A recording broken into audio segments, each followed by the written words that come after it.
നമസ്കാരം. എല്ലാവർക്കും നമ്മുടെ പുതിയൊരു വീഡിയോയിലേക്ക് സ്വാഗതം.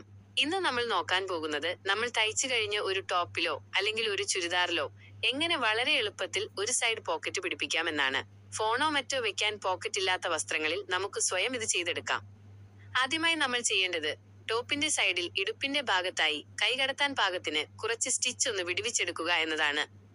ഇനി നമുക്ക് പോക്കറ്റിന് വേണ്ടിയുള്ള തുണി തയ്യാറാക്കാം. ഇതുപോലെ ഒരു പോക്കറ്റ് ആകൃതിയിൽ കർവ് ഷേപ്പ് 2 കഷ്ണം തുണി വെട്ടിയെടുക്കുക. കൈ സുഖമായി കടന്നു പോകാൻ പാകത്തിനുള്ള വലിപ്പം ഇതിനുണ്ടെന്ന് ഉറപ്പുവരുത്തണം കേട്ടോ. അടുത്തതായി നമ്മൾ സ്റ്റിച്ച് വിടുവിച്ച ആ ഭാഗത്തേക്ക് ഈ പോക്കറ്റ് കഷ്ണങ്ങൾ വെച്ച് തുന്നണം. ടോപ്പിന്റെ മുൻവശത്തെ തുണിയിൽ ഒരു കഷ്ണവും പിൻവശത്തെ തുണിയിൽ മറ്റേ കഷ്ണവും വെച്ച് വശങ്ങളോട് ചേർത്ത് തുന്നി പിടിപ്പിക്കുക. 2 കഷ്ണങ്ങളും തുന്നിക്കഴിഞ്ഞാൽ അവ തമ്മിൽ ചേർത്ത് വെച്ച് പോക്കറ്റിന്റെ ആകൃതിയിൽ ചുറ്റും തുന്നിയെടുക്കാം. ടോപ്പിന്റെ വശത്തെ തുന്നലുമായി ഇത് യോജിപ്പിച്ചു കഴിഞ്ഞാൽ നമ്മുടെ സൈഡ് പോക്കറ്റ് റെഡിയായി. കണ്ടില്ലേ, പുറമേ നിന്ന് നോക്കിയാൽ സ്റ്റിച്ച് വിടുവിച്ചതാണെന്ന് പറയുകയേയില്ല. വളരെ ഉപകാരപ്രദമായ ഈ ട്രിക്ക് നിങ്ങൾക്ക് ഇഷ്ടപ്പെട്ടുവെങ്കിൽ വീഡിയോ ലൈക്ക് ചെയ്യാനും ചാനൽ സബ്സ്ക്രൈബ് ചെയ്യാനും മറക്കരുത്. ഇതുപോലെയുള്ള തയ്യൽ ടിപ്പുകൾക്കായി കൂടെ ഉണ്ടാവുക. അടുത്ത വീഡിയോയിൽ കാണാം. നന്ദി.